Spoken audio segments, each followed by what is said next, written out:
வணக்கம் நண்பர்களே. 30 நாள் வெயிட் ஏற்ற முயற்சியில இன்னைக்கு டே 17. காலையில எப்பவும் போல எந்திரிச்சு பல்லு விளக்க ஆரம்பிச்சிட்டோம். இன்னைக்கு பாத்தீங்கன்னா நம்ம காலேஜ் கிளம்பி போறோம் நோ டியூ ஃபார்ம் சைன் வாங்குறதுக்காக. என்னடா அது நோ டியூ ஃபார்ம்னு கேக்குறீங்களா? இது காலேஜ் போற எல்லா ஸ்டூடெண்ட்ஸ்க்கும் தெரியும். அதுல சைன் வாங்கினாதான் நமக்கு ஹால் டிக்கெட்டே தருவாங்க. மார்னிங் பிரேக்ஃபாஸ்ட்டுக்கு தோசை, ஒரு டம்ளர் பால், கொஞ்சமா வேர்க்கடலை சாப்பிட்டோம். நம்மளோட 2 குட்டீஸும் எப்போ இப்படி சுத்திட்டு இருப்பாங்க.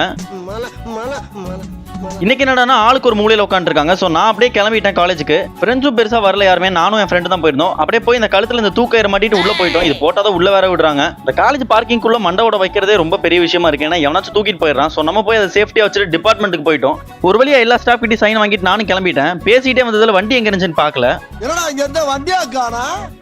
அப்படியே நானும் வண்டி எடுத்துட்டு கிளம்பிட்டேங்க. உங்களுக்கு கொஞ்ச நேரம் தான் காமிச்சிருப்பேன். ஆனா நான் சைன் வாங்குறதுக்கு பட்ட பாடுறேன். கிட்டத்தட்ட 1 மணி நேரத்துக்கு மேல ஆயிடுச்சு. அப்படியே வீட்டுக்கு நானும் வந்துட்டேன். கொஞ்ச நேரம் பாத்தீங்கன்னா இந்த ஒன் பீஸ் ரியல் அனிமேஷன் பார்த்துட்டு இருந்தோம். எத்தனை பேருக்கு ஒன் பீஸ் பிடிக்கும் மறக்காம கமெண்ட் பண்ணிட்டு போங்க. லஞ்சுக்கு சாப்பிடறதுக்கு என்னடா இருக்குன்னு பார்க்க போனேன். வெறும் சோயா சங்க்ஸ் மட்டும் தான் இருந்துச்சு. சரி நம்ம அப்படியே முட்டையை பொரிச்சு சாப்பிடலாம்னு சொல்லிட்டு முட்டை 2 முட்டையை உடச்சு போட்டு நல்லா மசாலாலாம் போட்டு ரெடி பண்ணிட்டேன். லஞ்சுக்கு கொஞ்சமா சோயா சங்க்ஸ், தயிர் சாதம், அப்புறம் முட்டை தான் எடுத்திருந்தோம். செம்ம மழை. நான் எங்கடா போயிட்டு இருக்கேன்னு கேக்குறீங்களா? கராத்தே கிளாஸ் எடுக்கிறக்காக தான். மழையே பெஞ்சாலும் பரவாயில்லன்னு சொல்லிட்டு கிளாஸுக்கு கிளம்பி போயிட்டேன். அங்க போயிட்டு இருக்கிற குட்டீஸ்க்கெல்லாம் கிளாஸ் எடுத்து முடிச்சுட்டு நானும் கிளம்பிட்டேன்.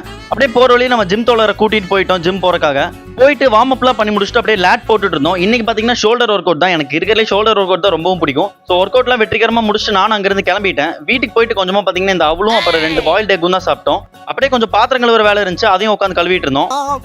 கட்டரும்பு மொச்சுதுன்னு சொன்னாங்க. ரொம்ப ஸ்ட்ரிக்டான கம்பெனியா இருக்குமோ. நைட்டு டின்னருக்கு ஒரு ஃபுல் பாயில், அப்புறம் கொஞ்சமா கோதுமை தோசை, நடுவில் எங்க அம்மா அரிசி மாவு தோசை வேற ஒழிச்சு வச்சிருந்தாங்க. ஸோ அதெல்லாம் சாப்பிட்டுட்டு அப்படியே டைஜஷனுக்காக பப்பாயா சாப்பிட்டோம். ஸோ டே 18ல பார்க்கலாம். போயிட்டு வரேன். பை.